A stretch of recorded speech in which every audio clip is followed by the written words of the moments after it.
ஹரே ராமா ஹரே கிருஷ்ணா. மகாபாரதத்துல மாத்ரி யாரு அப்படின்றது தான் இந்த வீடியோல பார்க்க போறோம். மாத்ரி மத்திர நாட்டு இளவரசி. பாண்டு மத்திர நாட்டு இளவரசிய இரண்டாவது மனைவியா கல்யாணம் பண்ணிக்கிறாரு. பாண்டுவோட முதல் மனைவி குந்தி தேவி, பாண்டுவோட இரண்டாவது மனைவி மாத்ரி. மாத்ரியோட சகோதரன் தான் சல்லியன். குந்தி தேவியும் மாத்ரியும் ஒத்துமையா வாழ்ந்து வந்தாங்க. எந்த அளவுக்கு ஒத்துமை அப்படின்னா, பாண்டுக்கு ஒரு சாபம் கிடைச்சது. அந்த சாபத்தின் மூலியமா பாண்டுவால இல்லற வாழ்க்கையில ஈடுபட முடியாது.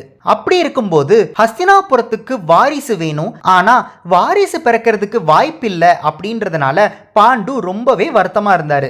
அந்த சமயத்துல குந்தி தேவி துர்வாச முனிவர் தனக்கு வரம் கொடுத்ததாகவும், அந்த மந்திரத்தை வச்சு எந்த தெய்வத்தை நினைக்கிறோமோ அந்த தெய்வத்தோட அம்சத்துல எனக்கு குழந்தை பிறக்கும் அப்படின்னு சொன்னாங்க. உடனே பாண்டு ரொம்ப சந்தோஷப்பட்டு குந்தி தேவி கிட்ட யமதர்மனை நினைச்சு ஒரு குழந்தை பெத்துக்கோ அப்படின்னு சொல்றாரு. உடனே யமதர்மனை நினைச்சு தர்மனை பெத்துக்கிறாங்க குந்தி தேவி. அடுத்ததா வாயு பகவானை நினைச்சு ஒரு குழந்தைய பெத்துக்கோன்னு சொல்றாங்க. உடனே வாயு பகவானை நினைச்சு பீமனை பெத்துக்கிறாங்க குந்தி தேவி. அடுத்ததா இந்திரனை நினைச்சு ஒரு குழந்தையை பெத்துக்கோ அப்படின்னு சொல்றாங்க. உடனே இந்திரதேவனை நினைச்சு அர்ஜுனனை பெத்துக்கிறாங்க குந்தி தேவி. அடுத்ததா அஸ்வினி தேவர்களை நினைச்சு குழந்தைங்களை பெத்துக்கோன்னு சொல்லும் போது குந்தி தேவி, எனக்கு 3 குழந்தைங்க இருக்கு, ஆனா உங்களோட இரண்டாவது மனைவி மாத்ரிக்கு குழந்தைங்களே இல்லை இல்லையா, அதனால இந்த மந்திரத்தை நான் மாத்ரி தேவி கிட்ட சொல்லி மாத்ரி தேவி அஸ்வினி தேவர்களை நினைச்சு வேண்டிக்கட்டும் அப்படின்னு சொல்றாங்க. எவ்வளவு பெரிய மனசு இருந்தா இந்த மாதிரி குந்தி தேவி சொல்லியிருப்பாங்க. இந்த ஒரு விஷயத்திலேயே குந்தி தேவியும் மாத்ரியும் ஒருத்தருக்கொருத்தர் எவ்வளவு அன்போடு இருந்தாங்க அப்படின்னு நம்மளுக்கு தெரிய வருது. குந்தி தேவி கிட்ட இருந்து மந்திரத்தை கத்துக்கிட்ட மாத்ரி அஸ்வினி தேவர்களை நினைச்சு நக்குலன் சகாதேவனை பெற்றெடுக்கிறாங்க.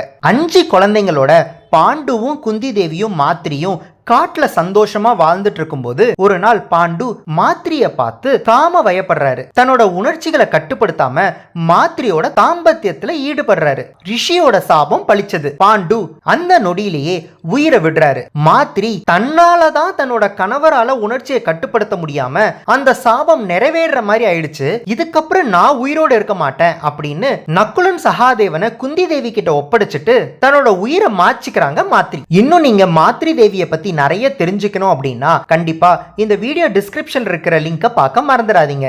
இரண்டாவது மனைவியா கல்யாணம் பண்ணிட்டு வந்தாலும் குடும்பத்தோட ஒத்துமைக்கு எந்த விளைவும் ஏற்படுத்தாம வாழ்ந்ததுனால நம்மளோட இசிஜி கார்ட்ஸ்ல மாத்ரி தேவிக்கு பாசிட்டிவ் சிம்பிள். ஹரே ராமா ஹரே கிருஷ்ணா.